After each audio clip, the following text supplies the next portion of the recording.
Ketika masyarakat nanti ingin menghubungi pihak pemadam kebakaran, siapa tahu kan suatu saat terjadi kebakaran maupun non kebakaran yang ranahnya damkar lah, Itu. gitu. Gimana itu caranya? Iya, orang-orang itu kadang kan bingungnya, LPG meledak, mana mungkin, nggak bisa. Itu kebocoran gas yang dari LPG. Iya, kemarin di Mbakor itu juga gitu. Untuk sosialisasinya ya kita untuk gimana sih untuk menangani LPG bocor gitu aja. Begitu. Walaupun mobil armada nggak bisa masuk, tapi kita bisa menjangkau ke lokasi. Terus kebakaran rumah itu sampai 4 jam juga pernah. Semua pos 24 jam terbuka untuk umum.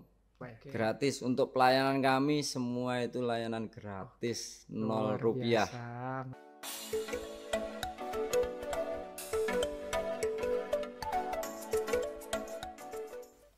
Assalamualaikum warahmatullahi wabarakatuh. Jumpa kembali dengan saya Arisa Baitul Hanif dalam program podcast Nadi Media. Kali ini kita kedatangan tamu dari pemadam kebakaran Kabupaten Nganjuk. Dengan Bapak siapa, bisa diperkenalkan Pak? Ya, nama saya Bapak Robi Widodo sebagai analis kebakaran. Oke, Bapak Robi. Pertama-tama yang ingin saya tanyakan yaitu urgensi keberadaan pemadam kebakaran ini kira-kira apa Pak menurut Bapak Robi? Ya, untuk urgensi itu kalau kita mempunyai respon time itu 15 menit Mas untuk mulai persiapan. Oke. Iya. Ya mulai persiapan dari mako untuk menjalankan tugas ke kejadian. Hari ini kan saya kira cuacanya begitu panas sekali. Nah ini sangat berdampak terhadap potensi-potensi kebakaran. Apalagi kan Kabupaten Nganjuk ini kabupaten yang seringkali disebut kota angin kan begitu. Iya betul. Nah, makanya kemarin itu saya melihat dari rumah itu Gunung Wilis yang berada di selatan itu nampak kebakaran begitu. Nah kemudian pemadam kebakaran ini apakah ada gerakan ke sana atau bagaimana Pak? Ya untuk kita untuk ranahnya ke hutan kebakaran itu bukan ranah kita. Oh bukan ranahnya pemadam kebakaran. Oke. Itu ada tersendiri dari pihak perhutani atau BPBD yang lain. Gitu BPBD yang lain. Oke. Nah kemudian lantas pemadam kebakaran kita itu cuman mau menyelamatkan yang dekat pemukiman aja Mas. Oke. Iya. Kayak kejadian di mana ya, di Lengkong itu kan juga ada hutan yang pinggir jalan. Oh iya. Nah juga kebakar. Itu juga yang kita menyelamatkan yang dekat perumahan aja, pemukiman aja gitu. Kalau masalah ke hutannya ya pihak kehutanan sendiri gitu kan. Oke. Dalam waktu dekat ini ada Pak? Kemarin artinya telah terjadi kebakaran di Kabupaten Nganjuk yang diselesaikan oleh pemadam kebakaran. Ini untuk kebakaran kebanyakan di Kabupaten Nganjuk ini di samping kandang juga rumpun bambu Mas. Oh rumpun bambu. Iya. Faktornya apa itu Pak? Kok bisa kebakaran yang di rumpun bambu itu? Ya kalau rumpun bambu kebanyakan ya kadang orang bersih-bersih terus ditinggal pergi atau tidak bertanggung jawab gitu. Kadang-kala ada gitu. Ya pernah kejadian sampai 3 kali Mas. Rumpun bambu tempatnya juga sama, lokasinya juga sama, parkir kita juga sama di situ. Iya. Itu yang bakar 1 orang. Dalam waktu sehari atau berapa hari? Ya selisih 1 minggu. Oh selisih 1 minggu. Iya. Sampai 3 kali itu. Orangnya pun sama. Sama. Ketika masyarakat nanti ingin menghubungi pihak pemadam kebakaran, siapa tahu kan suatu saat terjadi kebakaran maupun non kebakaran yang ranahnya damkar lah.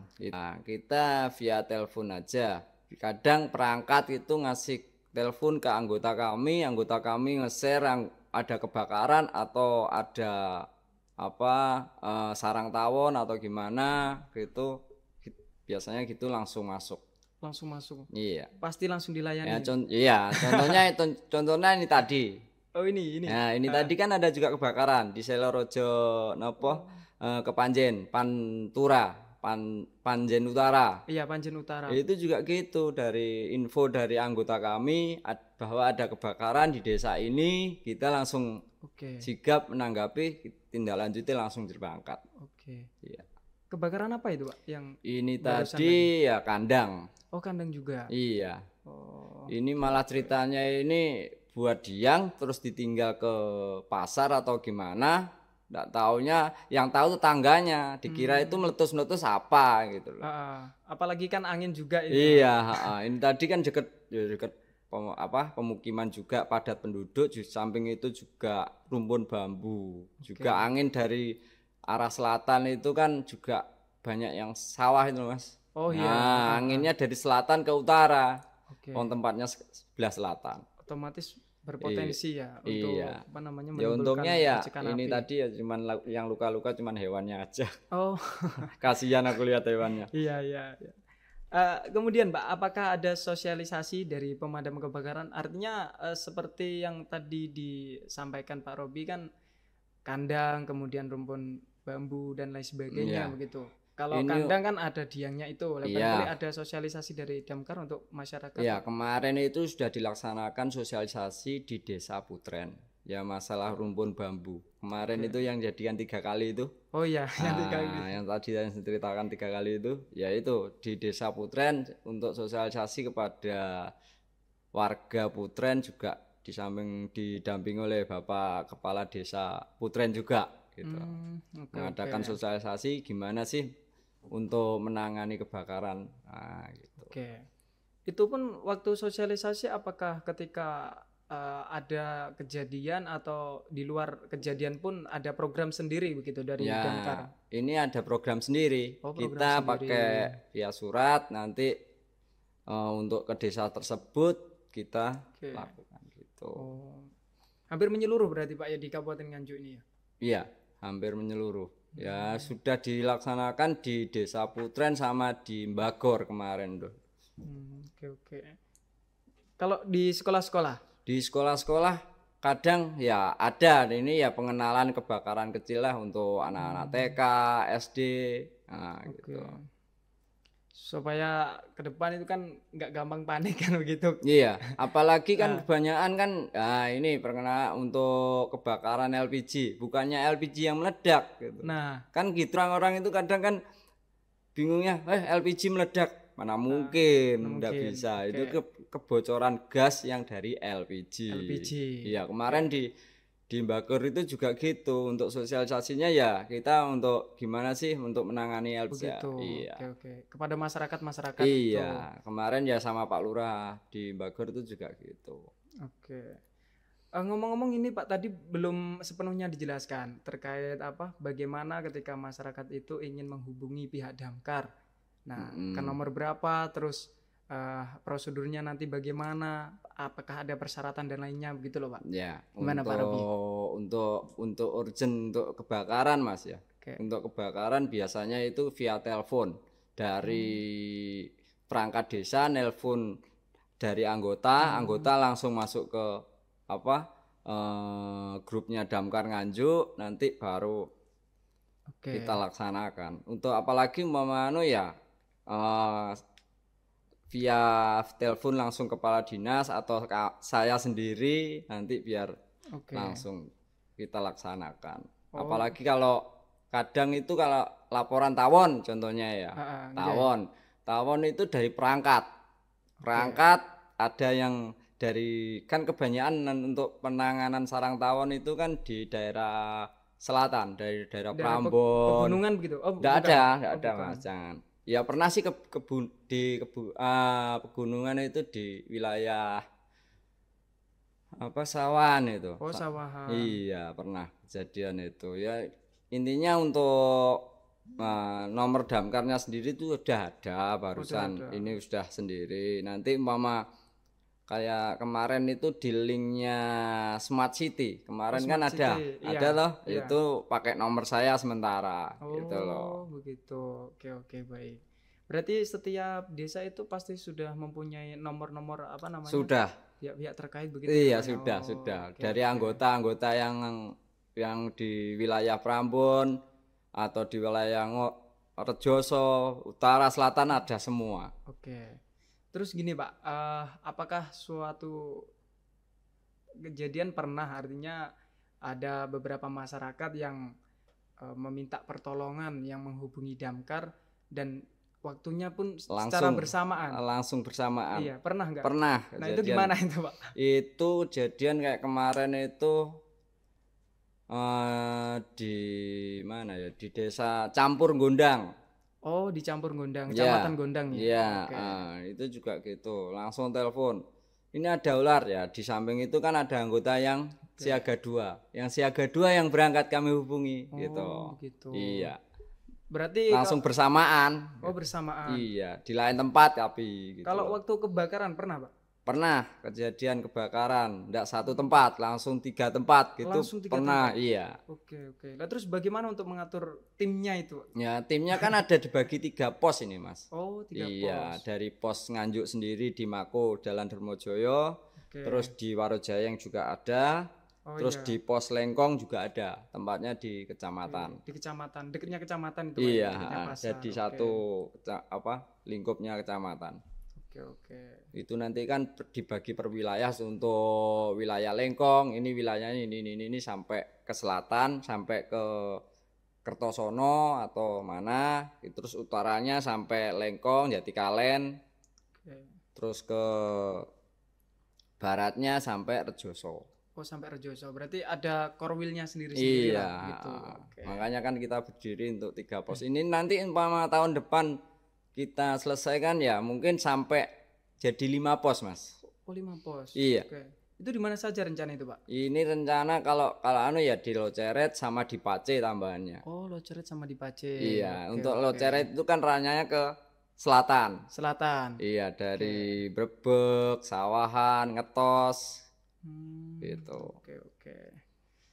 Oke, terus gini Pak, apa namanya terkait dengan pos yang tersebar di hampir kecamatan-kecamatan yang ada di Kabupaten Nganjuk ya Pak ya? Iya. Oke, nah itu tugasnya pun sama apa yang mengkoordinir langsung dari kabupaten yang di Jalan Darmojoyo itu? Oh enggak Mas, untuk layanan pos kami ini siapa yang lapor umpama kejadiannya di mana, yang pos itu aja yang gerak. Yang pos terdekat. Iya, gitu nanti ya? Untuk pos yang lain kita nunggu standby dulu. Kecuali dari pos Tanjung Anom, kasih saya Warojayang itu ya. Itu mama ada kejadian, itu kekurangan armada. Dari pos yang lain kita bantu. Begitu.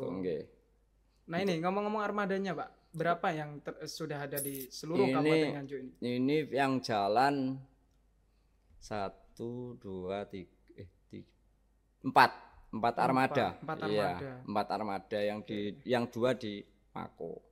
Yang di Mako di Darmojoyo itu. Darmojoyo, iya. Damkar itu sendiri kan memberikan pelayanan terhadap kejadian-kejadian kebakaran dan juga kejadian-kejadian non kebakaran seperti halnya kayak ketika ada ular, terus kemudian ada apalagi nih Pak? Lepas cincin juga. Oh, lepas cincin itu ya. Kucing kecepit bisa. Okay. Kemarin itu pernah di daerah Margo Patut itu kedalaman 27 sumur. Iya, sumur kosong, sumur kering.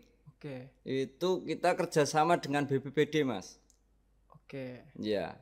Apa itu Pak? Maksudnya ada hewan yang masuk? Iya, masuk di dalam sumur itu kedalaman 27 meter.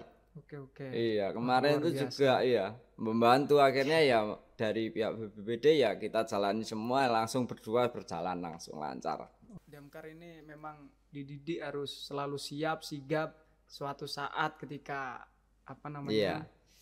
memberikan pelayanan terhadap masyarakat. Nah, kira-kira apa ini Pak yang memotivasi sehingga tim yang ada di Damkar ini selalu sigap, selalu siap gitu loh Pak? Ya kalau timnya kita punya semboyan pantang pulang sebelum api padam Mas. Wah. Ya, sebelum api padam, pantang pulang sebelum api padam. Pantang pulang sebelum api berangkat padam. Kering, pulang basah. Oh gitu. Pasti. Iya toh Mas, umpama ada kejadian kebakaran di mana tempatnya mesti ya kita berangkatnya kering, pulangnya basah semua. Terus Damkar sendiri itu secara gerakan pernah diajak kerjasama oleh dinas yang lain atau oleh siapapun itu Pak? Pernah nggak? Pernah. Untuk dinas ya kita mengadakan sosialisasi aja Mas. Oh, sosialisasi aja. Iya, untuk dinas-dinas, rumah sakit, perusahaan, gitu. Kan di pihak, contohnya kayak kemarin kejadian di Saruta. Di Saruta kan juga ada tim K3-nya untuk keselamatan itu juga gitu. Siap. Terus kalau Pak Robi sendiri ini pengalaman yang paling berkesan ketika melakukan proses pelayanan masyarakat dalam konteks pemadaman kebakaran maupun membantu yang lain lah begitu. Ya kalau ini Pak? Kalau saya ya happy aja untuk ya tetap ikut semangat ya, ikut membantu. Apalagi kita saya ini ya non kebakaran, saya kasih contoh untuk penanganan tawon, saya juga ikut terjun. Kebakaran juga ini tadi juga ikut terjun juga, walaupun pulangnya ini aja masih bau kebakaran. Sangit berarti. Gak apa-apa Pak, itu malah menandakan ya Pak pernah Robi. Kejadian sampai malam hari itu juga gitu. Kemarin itu kan juga sampai 3 lokasi 2 armada. 2 armada 3 lokasi. Iya. Gimana itu? Ya dicampur sama di Bagor, terus kejadian lagi mau pulang itu Mas. Yang di Bagor sudah selesai, ndak taunya armadanya ndak bisa masuk. Kebesaran armada, kita mau balik hampir nyampe kantor udah ada kebakaran lagi di dekatnya terminal mobil Pajero itu. Oh iya. Iya, kemarin. Oh iya Pak, ngomong-ngomong kalau sempit itu kan. Nah, terus pemadam mau armadanya itu nggak bisa masuk ke akses lokasi kebakaran. Terus gimana itu Pak cara ya kita ya mengeluarkan selang yang lebih panjang lagi. Oke. Iya, untuk kesiapan alat itu ya kita walaupun mobil armada nggak bisa masuk, tapi kita bisa menjangkau. Siap. Yang paling lama Pak untuk proses pemadaman kebakaran Pak, pernah di mana itu Pak? Paling lama menurut Pak Robi? Paling lama itu ya rumpun bambu, sampai ya kemarin itu kejadian sampai ya ada mungkin ya hampir 300 meteran Mas. Di daerah Cangkringan sini ya, dekat Cangkringan. Oh, Kecamatan Nganjuk ini. Iya, Kecamatan Nganjuk itu juga gitu, pernah kejadian sampai 2 jam. Terus kebakaran rumah itu sampai 4 di Patran Rejo itu. Patran. Iya. Rebek, Kecamatan Rebek. Kecamatan Rebek itu kemarin juga sampai 4 jam. Soalnya kita kekurangan air, ambil lagi 1 mobil lagi, suplai. Oke. Ini kan yang jadi perbincangan publik kan mengenai Gunung Wilis itu Pak, yang hari ini kan juga kebakaran. Itu kalau Pak Robi sendiri menanggapi bagaimana itu Pak? Ya kita inginnya membantu Mas, tapi ya membantunya dalam arti yang dekat pemukiman aja, gitu aja. Oh begitu. Iya. Berarti masuknya bukan damkar, bukan ranahnya. bukan ranahnya damkar. Iya, bukan ranahnya damkar. Untuk hutan itu enggak ada ranahnya. Saya kira bisa diajak kolaborasi, makanya tadi itu saya tanya pernah diajak kerjasama dengan dinas yang lain atau iya pernah. Kalau terutama umpama kita urgent untuk enggak bisa gitu ya, kita bantuannya ke BPBD kadang. Oh, ke BPBD itu. Iya, untuk alat-alat kayak rescue gitu kan, walaupun kita punya, cuman ya untuk kan masih kurang Mas. Oke, betul. Oke. Oh ya, tadi saya belum menanyakan, Pak Robi sudah berapa lama di pemadam kebakaran? Iya, saya ini mulai berdiri dinas pemadam itu 11 Januari kemarin, 11. Tahun 2022 sampai sekarang. Berarti 1 tahun berapa? 9 bulan. Kalau untuk membakar semangat gimana Pak? Semangat patah hati ya tahu. Semangat patah hati. Kalau saya memberi semangat teman-teman itu ya kita ya tetap untuk solid, untuk gimana sih menyenangkan masyarakat, untuk membantu masyarakat gitu aja. Ya pesan saya mau kita damkar itu ya Ya itu tadi, pantang pulang sebelum api padam. Pantang pulang sebelum api padam. Iya. Walaupun istri gimana, Pak? Di rumah. Di rumah kan. Istri kan nunggu aja di rumah. Ya istrinya Dan juga mendoakan. Nah Mendoakan ini yang paling aja. penting. Iya, mendoakan untuk apa? Sehat selalu dan tetap semangat gitu loh. Terus di kantor sendiri 24 jam full, Pak Kalau Robi? untuk saya ya enggak. Kalau anggota tetap 24 jam. Oke. Untuk anggota kita semua pos 24 jam terbuka. Kalau di Nganjuk sendiri, Pak? Tetap sama. Sama. Itu ada anggota sejumlah 4 sampai 5 orang atau 6, kadang 8 gitu ya. Untuk membantu acara kebakaran itu. Pernah waktu itu semuanya bertugas, kantornya nggak ada orang, itu pernah? Sering? Ya tetap ada orang yang menjaga pasti ya. Iya, pasti ada. Nanti kemarin itu juga pernah kejadian ya, semua berangkat ada kebakaran, juga ada yang mau lepas cincin. Itu juga bisa. Walaupun malam hari kita tetap siap. Lepas cincin terutama. Walaupun nanti pihak damkar itu suruh datang ke rumahnya yang bersangkutan pun nggak masalah.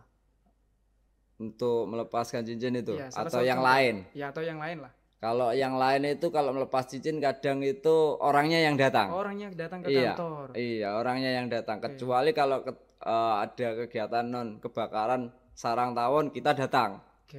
Untuk besok itu ada kegiatan kayak gitu. Di mana, Pak? Besok? Di Tanjung Anom, Mas. Di Tanjung Anom. Iya. Di Kampung Baru desanya. Gratis untuk pelayanan kami, semua itu layanan gratis. Banget. Walaupun ada kejadian apapun kebakaran kita kita gratis.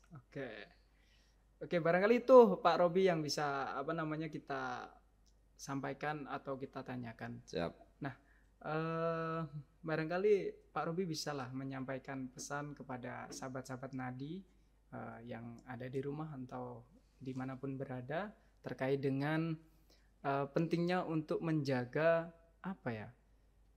lingkungan kita lah supaya tidak terjadi hal-hal yang tidak diinginkan. Ya, salah satu contoh berhubung Pak Robi ini selaku analisis kebakaran, berarti potensi-potensi kebakaran lah untuk meminimalisir potensi kebakaran. Ya. Gimana, Pak? Ya, untuk sahabat Nadi ya untuk masalah kebakaran monggo ya kita laporkan, ya kita selalu hati-hati. Dan jangan membuat kebakaran sendirilah gitu loh. Itu. Ya di samping kita punya kandang atau LPG gitu, untuk pemasangan LPG ya selalu hati-hati. Ya bila mana ada kebocoran kita ulangi lagi, ambil silnya gitu aja. Apalagi kan anak-anak sering kan? Iya, anak-anak, apalagi anak-anak buat kayak kemarin kejadian di Cangkringan juga. Anak-anak itu juga. Iya, yang bakar malah anak-anak. Itu kandang. Itu kandang sampai hewannya meninggal 2 gitu. Ya kasihan juga ya. Apalagi ya pesan saya ya untuk yang mempunyai kandang atau yang dekat rumpun bambu ya diharapkan ya jangan bakar-bakar lah. Untuk menjaga keselamatan kita semua. Gitu loh.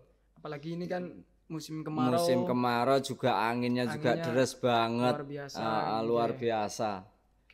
Ya, terima kasih Pak Robi. Siap. Atas obrolan kita pada sore hari ini.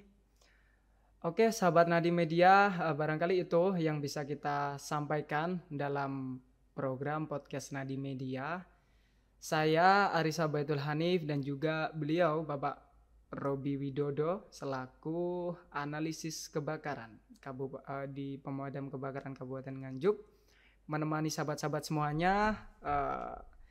Dan ini yang paling penting untuk sahabat-sahabat Nadi Media, tetap ikuti terus Nadi Media supaya sahabat-sahabat ini terus mendapatkan narasi yang edukatif, inspiratif, dan juga selalu mendapatkan informasi-informasi yang anti hoax tentunya.